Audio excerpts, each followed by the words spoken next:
Grenoble-Oyonnax, barrage d'accession au top 14 ce samedi après-midi au Stade des Alpes entre le finaliste de la Pro D2, le FCG, et Grenoble, 13e du top 14. Ce sont les Grenoblois dans leur jardin qui vont se montrer les premiers dangereux. Coup de pied décisif de David Mêlé à la course et l'arrière Loladi Vissigna qui dépose tout le monde pour surprendre un petit peu les pensionnaires du top 14. 7-0 après la transformation de David Mêlé. Grenoble démarre fort dans ce match et Grenoble va doubler la mise par l'intermédiaire de son demi de mêlée justement qui se défait de toute la défense d'Oyonnax.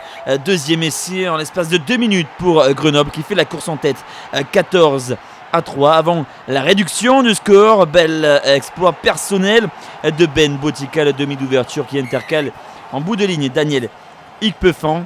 14-10 pour Grenoble. Oyonnax reste au contact, mais Oyonnax va encaisser un troisième essai par l'intermédiaire du pilier droit de Grenoble, Alioz. 21-10 pour les pensionnaires de la Pro D2 qui créent la surprise dans ce premier acte et vont même inscrire un quatrième essai juste avant la pause par l'intermédiaire de Sona Thomas Lolo. 28-10 pour Grenoble à la mi-temps. On croit alors que les Oyomènes vont revenir et vont faire prévaloir leur suprématie de division en seconde période. C'est du moins ce que l'on pense après 10 premières minutes.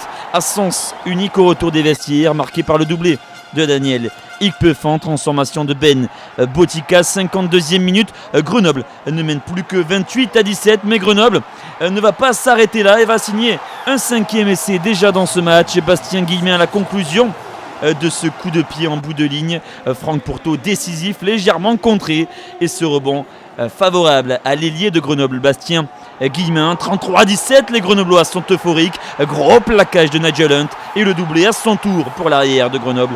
Loladi Vissigna a laissé de la remontée sans nul doute pour Grenoble qui est complètement euphorique dans ce match. 7e réalisation même à quelques minutes du terme de la rencontre par Paulin Mas, le talonneur. 47-17 après la transformation de Burton Francis. Le Stade des Alpes chavire. Grenoble va accompagner Perpignan la saison prochaine en top 14. Oyonnax va sauver l'honneur dans les tout derniers instants sur la sirène par Axel Müller. 3e essai de la partie pour les Oyomènes qui ne suffira pas. Victoire de Grenoble dans cette rencontre entre deux divisions d'écart. 47-22 pour Grenoble qui retrouve l'élite du rugby français. Oyonnax fait l'ascenseur en sens inverse.